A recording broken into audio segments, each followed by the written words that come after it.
El neoliberalismo en México es el sistema económico que empezó a implantarse en el país durante el gobierno de Miguel de la Madrid, con el antecedente que había supuesto la disminución de los aranceles a la exportación. Igualmente, la firma del GATT a principios de 1986 y del TLCAN, ya con Carlos Salinas en la presidencia, son otros hitos en esta transformación. En general, se define el neoliberalismo como la doctrina que propugna la menor intervención estatal posible en los asuntos económicos. Para los partidarios de este modelo, el propio mercado es capaz de autorregularse sin necesidad de normas estatales, afirmando que el resultado será una sociedad más rica y competitiva.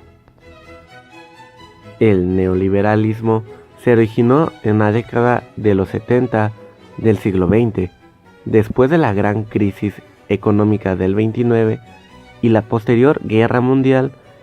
El liberalismo inglés del siglo XVIII había perdido fuerza. Otros sistemas más estatalistas habían tomado el relevo. La aparición del estado de bienestar es buena prueba de ello. El modelo económico mexicano se había caracterizado durante décadas por un gran proteccionismo y por el peso del sector público. A partir de los años 40 del siglo XX, se había establecido numerosas barreras arancelarias que protegían a todos los sectores de la competencia internacional. El neoliberalismo busca romper ese modelo y crear otro donde prácticamente desaparecieran el proteccionismo y el intervencionalismo estatal. El antecedente remoto del intento de imponer políticas neoliberales se encuentra en los años 30. El presidente Lázaro Cárdenas había continuado con la tradicional política proteccionista, pero vio cómo aparecía un grupo de impositores bastante importante. Estos, además de la crítica política, también pretendían cambiar el sistema económico. Años más tarde, ya en los años 70, las debilidades de la economía mexicana se hicieron más visibles. Entre ellas, destacaba la debilidad de la industria y la agricultura, sectores con muy poca competitividad. Esto provocaba que el país tuviera que solicitar préstamos internacionales, lo que aumentó la deuda externa. El cambio generacional en el PRI, partido en el gobierno, también tuvo que ver con la llegada del neoliberalismo. Unos nuevos cuadros dirigentes de tendencia tecnócrata abogó por dejar atrás el intervencionismo económico. Esto incluso provocó que un sector liderado por el hijo de Lázaro Cárdenas, Cuauhtémoc, abandonara el partido y fundara otro más izquierdista. Cuando Miguel de la Madrid llegó al poder, la situación de México era muy delicada. La inflación se había casi duplicado en pocos años y el desempleo se disparó hasta en un 15%. El presidente decidió poner en marcha lo que denominó renovación moral de la sociedad y planteó un plan global de desarrollo. Fue el que terminó de implantar el neoliberalismo en la política mexicana. Culminó el proceso privatizador en el país con poca transparencia y los números macroeconómicos mejoraron bastante. Sin embargo, no consiguió que México saliera de la crisis y el peso continuó devaluándose.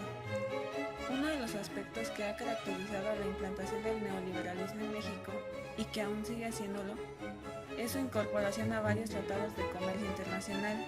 El primero fue el GATT, Acuerdo General sobre Aranceles y Comercio, y supuso un auténtico cambio de paradigma económico en el país. México se comprometió a eliminar aranceles y los permisos de las importaciones. Posiblemente el segundo acuerdo firmado fue el más decisivo y el que todavía continúa siendo más polémico. Se trató del Tratado de Libre Comercio con América del Norte, firmado con los Estados Unidos y Canadá. A través de él se creaba una zona de libre comercio entre los tres países. Existen datos contradictorios acerca de cómo ha influido este tratado en la economía mexicana. El sector agropecuario se ha modernizado aumentando su competitividad, pero a costa del aumento de la desigualdad social.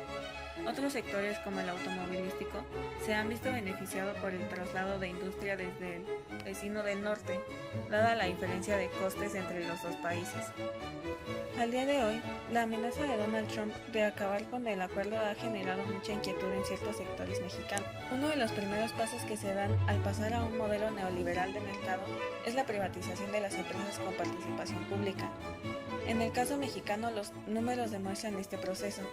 Mientras que en 1982 existían 1.155 empresas paraestatales en numerosas actividades, 6 años después solo quedaban 196. Estas empresas suponían un 18.5% del PIB y daba empleo a un 10% de la población. En las privatizaciones se vieron favorecidos algunos personajes próximos al gobierno.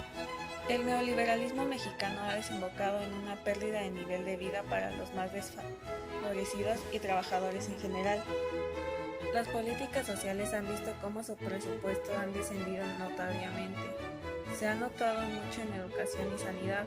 Casi 8 millones de trabajadores están cobrando el salario mínimo en el país, que apenas da para sobrevivir. Con esto, el aumento de la desigualdad ha sido una consecuencia inevitable.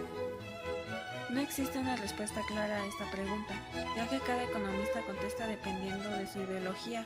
Sin embargo, los datos avalan que la mayoría del país no se ha beneficiado del cambio de modelo, creándose unas bolsas de pobreza muy importantes. La inflación ha continuado subiendo durante estos años y la economía se ha estancado con crecimientos no superiores al 2.4%.